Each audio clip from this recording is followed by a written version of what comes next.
You are Locked On Ole Miss, your daily podcast on the Ole Miss Rebels. Part of the Locked On Podcast Network, your team every day. Folks, that was awful. That was everything that we worried about. That is what that was. Hello, I'm Steven Willis from the Locked On Ole Miss podcast. Everything that we thought this season was going to be is now essentially out the window. And this is the worst part. I don't think it's the players' fault that it happened. The players were in a position to get this up to 30 points or so in the first half where you have that lead, because it's always weird in Tiger Stadium. If they have a touchdown game, you never want to be in that situation to where you have a touchdown game in Tiger Stadium, because it's a hard place to win. In the first half, they played really dumb football. They made some unfortunate mistakes. Some players had some really bad games. And there's been some choices early in the season that were a little bit questionable. Now, listen to this. Props goes to LSU. They had the absolute perfect game plan. They mirrored what Kentucky did, and that is they decided to frustrate Ole Miss offensively until Ole Miss self-destructed.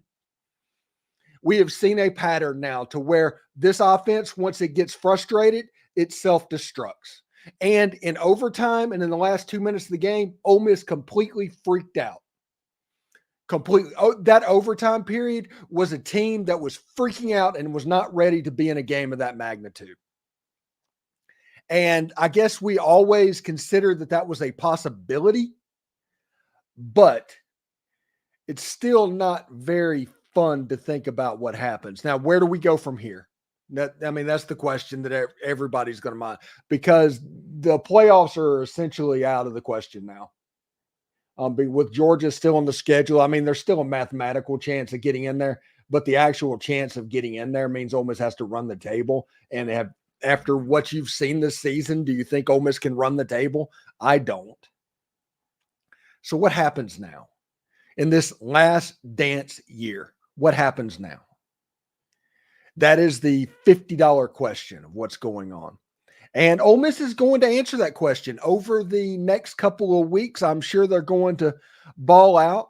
But I think what we're seeing, and nobody wants to hear this, okay?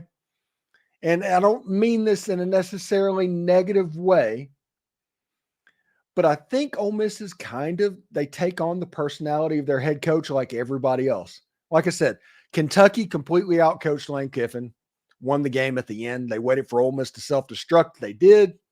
They won the game. LSU did the exact same thing. So much so, and so confident that Brian Kelly was, he didn't go for two at the end of the game because he knew that Ole Miss was freaking out. He had a read on what was happening. Caden Davis made that 57-yard field goal, and props on it. That would have been good from 65 yards. A heck of a kick. An absolutely amazing kick. But that whole overtime period was just outright embarrassing. And if you want to look at the stats in this game, let's look at those real quick before we move into the comments, because I'm going to spend the last 20 minutes or so of the show in the comments section, just because everybody deserves the right to vent of what's going on right now. So let's look at the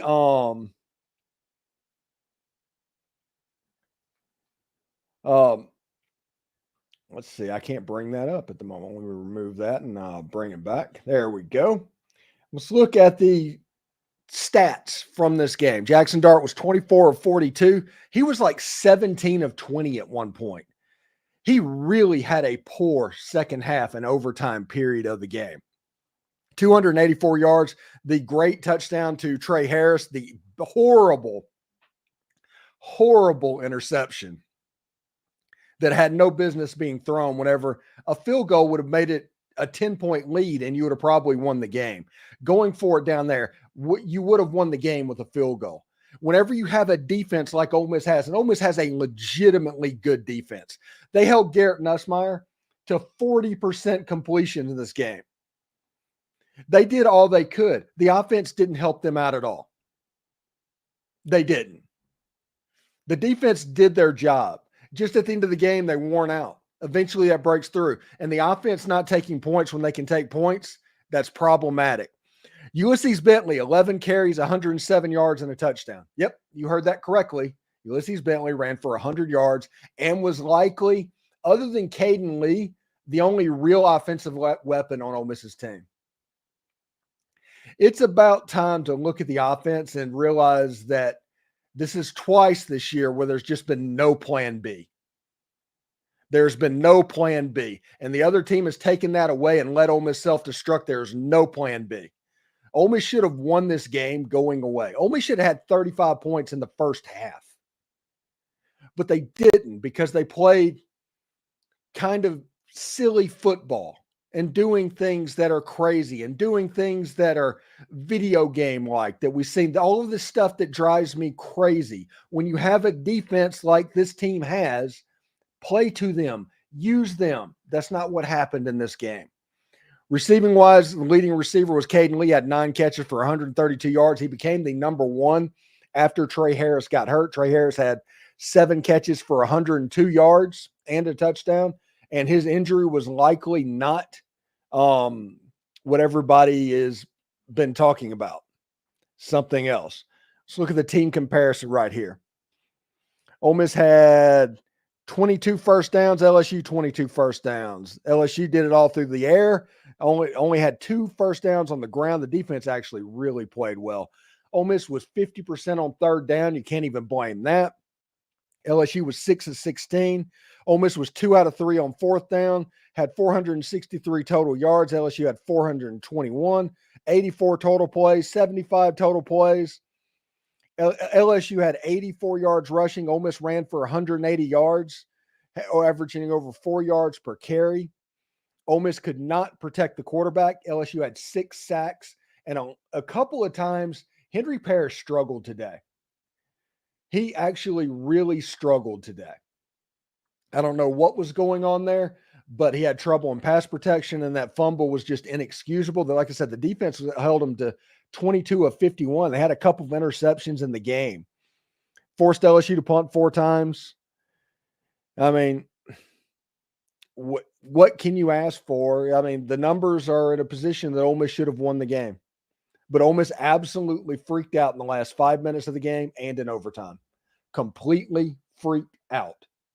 There's no other way to look at that. The offense was discombobulated, getting penalties. Like I said, Tiger Stadium is tough. I get that. Tiger Stadium is different. I get that.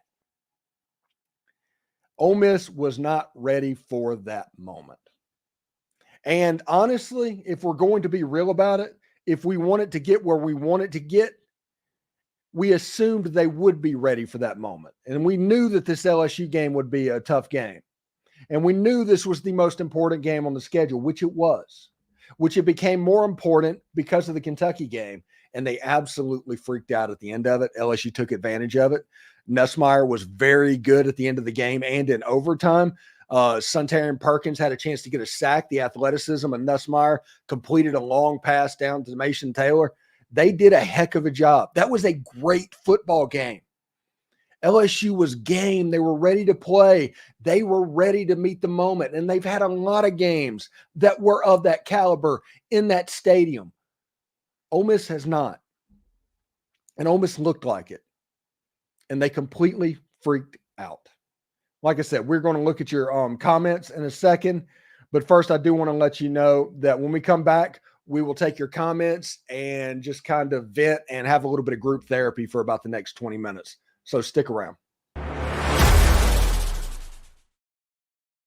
Hey, everyone, I've got something for you that's a real game changer. ZBiotics pre-alcohol probiotic drink, which would come in handy right now, is the world's first genetically engineered probiotic designed to help you feel great the morning after a night out.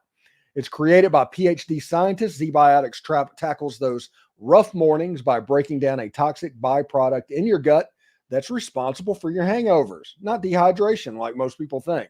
Look, I won't lie. I was a bit skeptical at first, but then while hanging out with some friends at a weekend barbecue, I decided to give it a try. I made ZBiotics my first drink of the night, followed by my usual favorite cocktail. and I had no sluggishness, no grogginess the next day. I was ready to take on that day.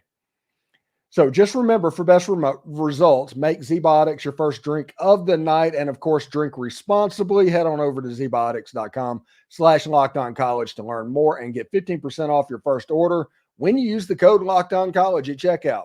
Plus, ZBiotics is backed by a 100% money-back guarantee. So if you're not satisfied, they'll refund your money. No questions asked. Remember, that's zbiotics.com/LockedOnCollege and use the code LockedOnCollege for 15% off. Try ZBiotics. It's the key to feeling your best after a night out. Hello, NFL fans. You can start the season off with a big return on FanDuel. It's America's #1 sports book. You know, Ole Miss was favored by 4 points tonight. They should have won the game against the Tigers. LSU was able to pull through and do what needed to be done to win the game. And if you saw what was happening in that football game and you wanted to bet on LSU, you could have done so. So when you get a hunch like that in the middle of the game, you can check out the latest stats, view live play-by-play, and so much more on the same page where you place your bets. You'll get started with $200 in bonus bets guaranteed when you place your first $5 bet. That's FanDuel.com. All right, so let's get into the chat real quick and just kind of give everybody the opportunity to vent. Remember, be respectful and everything. Props to LSU. That was an absolutely amazing football game, and they did a great job making Ole Miss self-destruct. Ole Miss, they let Ole Miss beat themselves. You know, what is it? Sun Tzu, whenever the art of war, and they say, whenever your opponent is beating yourself, don't stop him.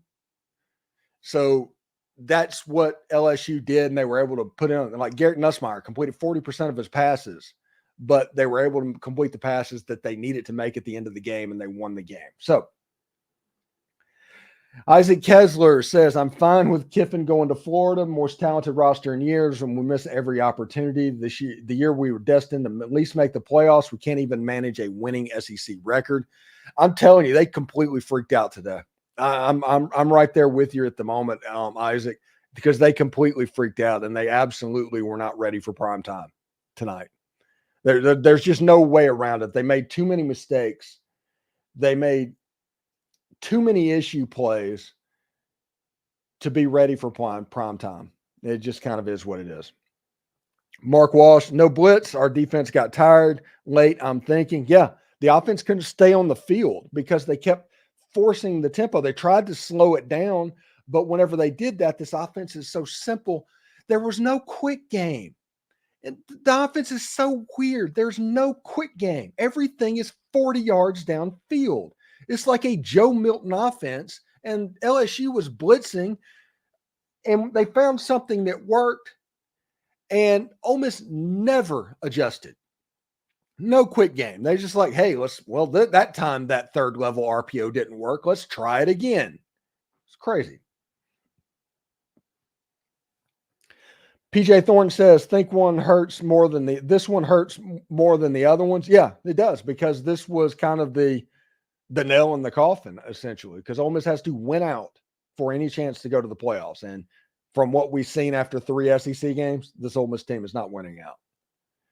So this team is probably closer to 7-5, 8-4 than the playoffs at the moment, because now it's going to get weird.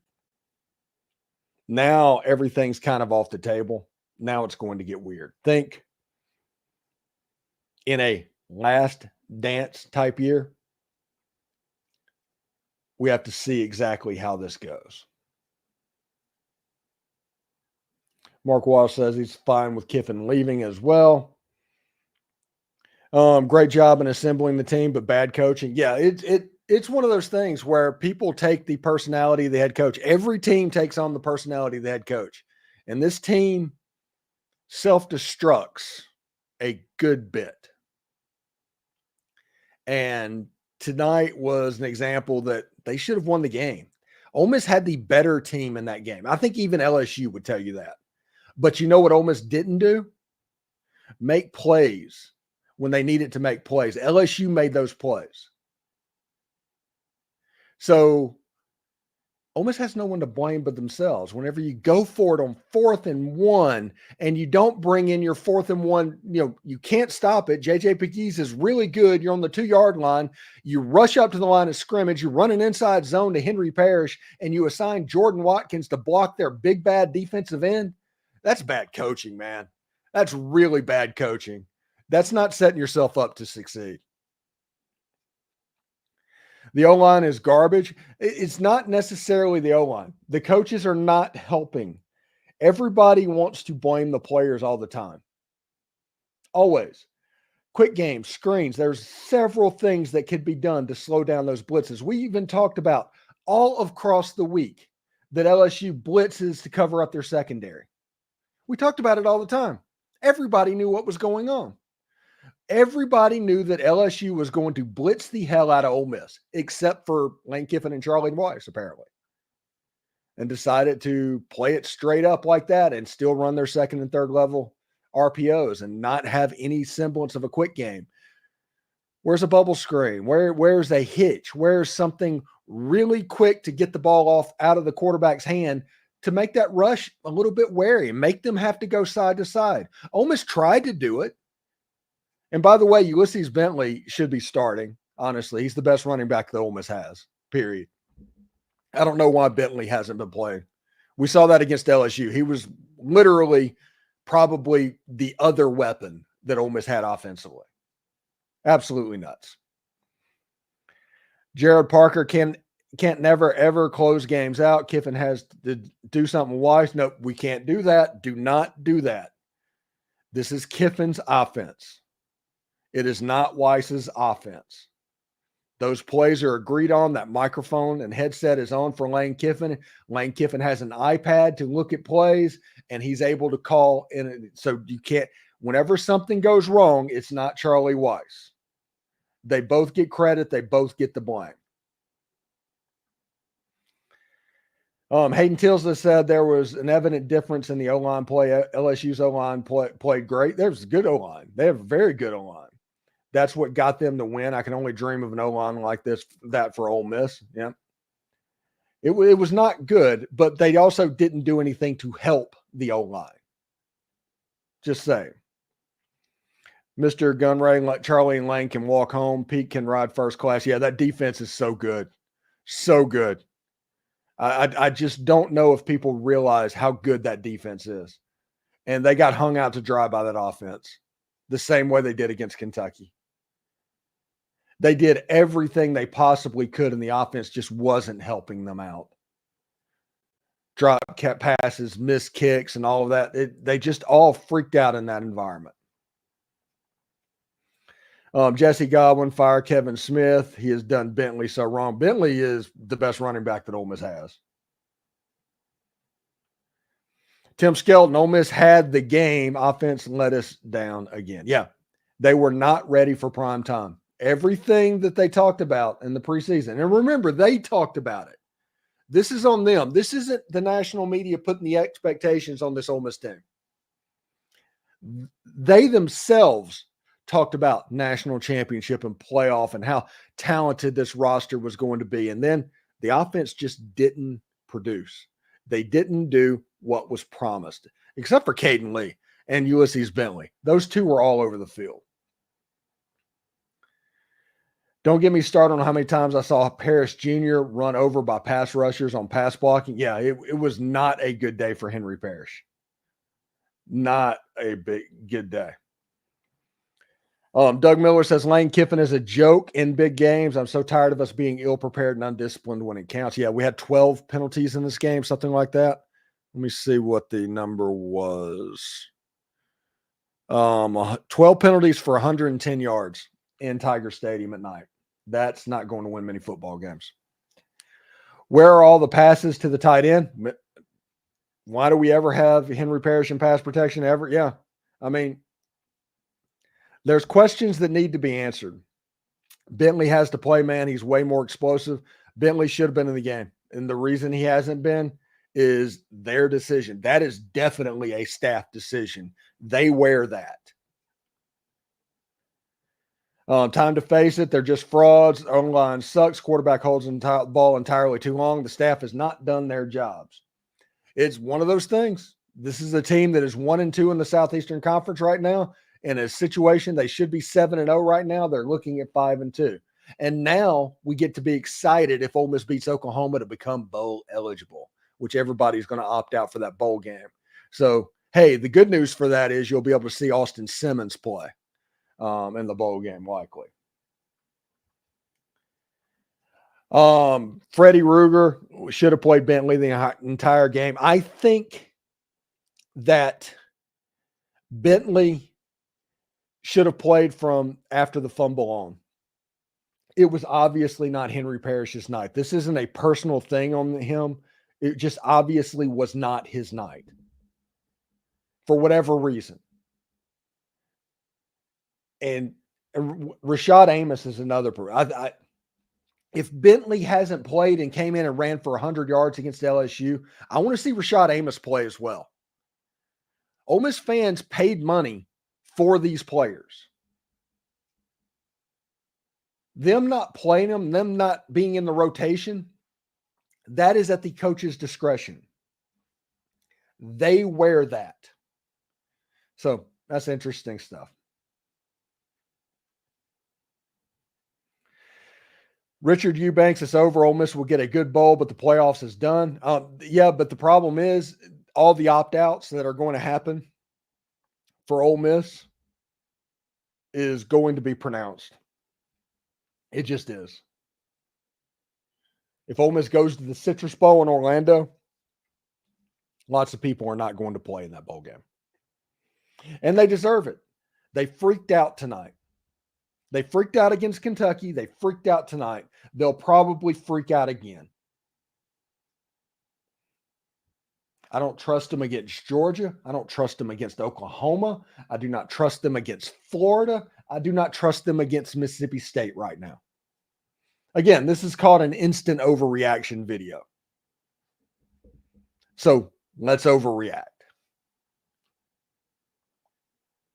Doug Miller says, if you would have told me we would be 5-2 because our offense sucks, I would have told you were crazy. Yeah, absolutely nuts. Absolutely nuts. And a lot of that has to do probably with personnel decisions, not necessarily who to recruit, but who to play. We saw that with Bentley tonight.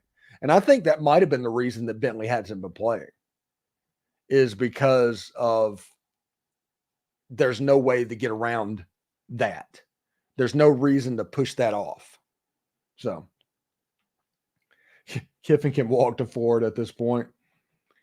How many cancel their collective subs? I imagine a bunch. I imagine the Grove collective numbers are going to go down considerably. Yeah, that would not surprise me at all. Anyway, when we come back, we are going to continue with your comments. This is the instant overreaction on the Locked On Ole Miss podcast. Stick around. You know, with Robinhood Gold, you do not need a silver spoon to eat up the financial favors of the 1%. Robinhood Gold allows others to get the rates and perks usually reserved for high society. Now, the resourceful individual with Robinhood Gold can earn a very liberal rate of 4.5 APY in uninvested cash, receiving a 1% on deposit bonuses, and be rewarded with a handsome 3% retirement boost on an IRA account. Robinhood Gold provides the privileges of the high net worth for the any net worth. These generous benefits are now available for only $5 per month. The new gold standard is here with Robinhood Gold. Sign up at robinhood.com/gold. Terms apply. For product-specific disclosures, visit robinhood.com/gold. Investing involves risk. Rates may change. Gold membership is offered by Robinhood Gold, LLC.